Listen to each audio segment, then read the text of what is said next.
10వ తరగతి ఫలితాల్లో హిస్టరీ క్రియేట్ అయింది. గతంలో ఎప్పుడూ లేని విధంగా కాకినాడకు చెందిన నేహాంజలి 600కి 600 మార్కులు సాధించింది. ప్రస్తుతం నేహాంజలి ఉన్నారు, అంతా మాట్లాడదాం. అసలు ఎట్లా సాధ్యమైందమ్మా? అనుకున్నావా, ఊహించావా 600కి 600 వస్తాయని? ఎగ్జామ్స్ రాసేటప్పుడు దాని ముందు ప్రిపరేషన్ దాన్ని బట్టి చూస్తే వస్తాయని ఎక్స్పెక్ట్ చేశానండి. ఇది మెయిన్గా భాష్యం గుంటూరు నుంచి వచ్చిన సపోర్ట్, వాళ్ళు ఇచ్చే ఎడ్యుకేషనల్ స్ట్రక్చర్ వల్ల ఇదంతా సాధ్యమైంది. అలాగే అన్నింటికంటే ఫస్ట్ గాడ్స్ గ్రేస్ వల్ల అయింది.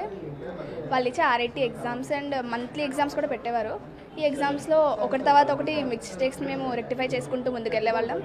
లాస్ట్కి మమ్మల్ని ఎలా ప్రిపేర్ చేశారంటే ఇంకా మేము అది ఏ టైప్ ఆఫ్ క్వశ్చన్స్ ఇచ్చినా కూడా రాసేలా ప్రిపేర్ చేశారు. అండ్ ఇది అఫ్కోర్స్ భాష్యం రామకృష్ణ సార్కి నేను డెడికేట్ చేస్తాను, హనుమంతరావు సార్కి, జోనల్ సార్కి, ప్రిన్సిపల్స్ అందరికీ, మా పేరెంట్స్కి అండ్ టీచర్స్కి, వీళ్ళందరికీ నేను డెడికేట్ చేస్తున్నాను. అంటే ఎడ్యుకేషన్ ఇన్స్టిట్యూషన్ ఎఫెక్ట్ ఉంటుంది, అందరికీ కూడా కోచింగ్ ఇస్తుంది. కానీ పర్సనల్గా నువ్వు ఎటువంటి ప్రికాషన్ తీసుకున్నావు, ఎట్లా ప్రిపేర్ అయ్యావు? పర్సనల్గా అయితే నేను మార్నింగ్ 7 to 7:30 ఇక్కడ స్కూల్లో చదువుకునేదాన్ని. ఆ ప్రిపరేషన్తో పాటు ఇంటికి వెళ్ళిన తర్వాత మార్నింగ్ 4కి లేసి చదువుకునేదాన్ని. మార్నింగ్ అవర్స్లో చదువుకున్నది నాకు బాగా గుర్తుండేది. దాన్ని బట్టి అండ్ వాళ్ళు ఇచ్చే వర్క్షీట్స్ అండ్ వాళ్ళు ఇచ్చే ఎగ్జామ్ పేపర్స్, ప్రీ ఫైనల్స్ అవన్నీ ప్రిపేర్ అయ్యి నేను 9 hours చదువుకునేదాన్ని డైలీ. దాన్ని బట్టి నాకు బాగా ప్రిపరేషన్ అయింది. నేను ఎక్కువగా లాంగ్వేజెస్లో ఖచ్చితంగా అందరికీ 1-2 మార్కులు పోతూ ఉంటాయి, ఆ విషయం నువ్వు చూస్తూ ఉంటావు. కానీ లాంగ్వేజ్లో ఎట్లా సక్సెస్ అయ్యింది? లాంగ్వేజెస్ అయితే గ్రూప్స్ అయితే మ్యాక్సిమం 100 వస్తాయని ఫస్ట్ నుంచే ఎక్స్పెక్ట్ చేశాను.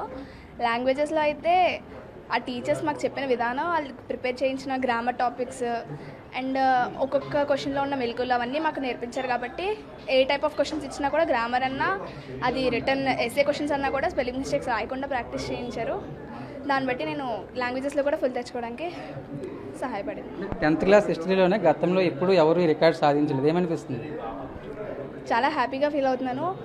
And first I thank the God, and తర్వాత పేరెంట్స్ సాక్రిఫైసెస్, అలాగే మా టీచర్స్ ఒక సపోర్ట్, ఇవన్నీ నాకు తోడ్పడ్డాయి. ఫ్యూచర్ గోల్ ఏంటి? ఫ్యూచర్లో ఐఐటీ కొట్టాలని ఆశిస్తున్నాను. మెయిన్స్ క్వాలిఫై అయిన తర్వాత అడ్వాన్స్లో మంచి ర్యాంక్ సాధించి ఐఐటీ బాంబేకి వెళ్ళాలని ఆశిస్తున్నాను. మీకేమనిపిస్తుంది మీ అమ్మాయిని చూస్తుంటే పక్కన? చాలా సంతోషంగా ఉందండి. ఫస్ట్ నుంచి బాగా కష్టపడేదండి పాప. ఒక గోల్ పెట్టుకుంటే దాన్ని సాధించడానికి తన వంతు కృషి తను చేసేది. దాంతోపాటు భాష్యం విద్యాసంస్థలు చాలా సపోర్ట్ చేసింది పాప. ఫస్ట్ దేవుడు బై గాడ్ గ్రేస్, తర్వాత పాప కష్టం.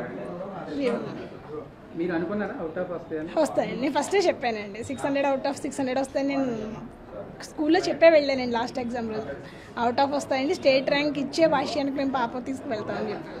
ఫస్టే చెప్పామండి. వాళ్ళ డాడీ గోల్ అండి ఐఐటీ కొట్టాలి మంచి ర్యాంక్తో. తర్వాత తన గోల్ ఐఏఎస్ అవుతానంటుందండి.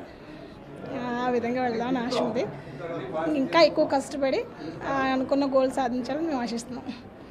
మొత్తానికైతే 10th క్లాస్లో నేహాంజలి అవుట్ ఆఫ్ స్కోర్స్ 100% 600కి 600 మార్కులు సాధించింది. గతంలో ఎప్పుడు ఎవరు సాధించిన రికార్డ్ సాధించింది. దాంతో భవిష్యత్తులో తాను ఐఏఎస్ చదవాలనుకున్న అంటున్నట్టు నేహాంజలి చెప్తుంది. ప్రకాష్తో సాయి సుధీర్ అంటే కాకినాడ నుంచి.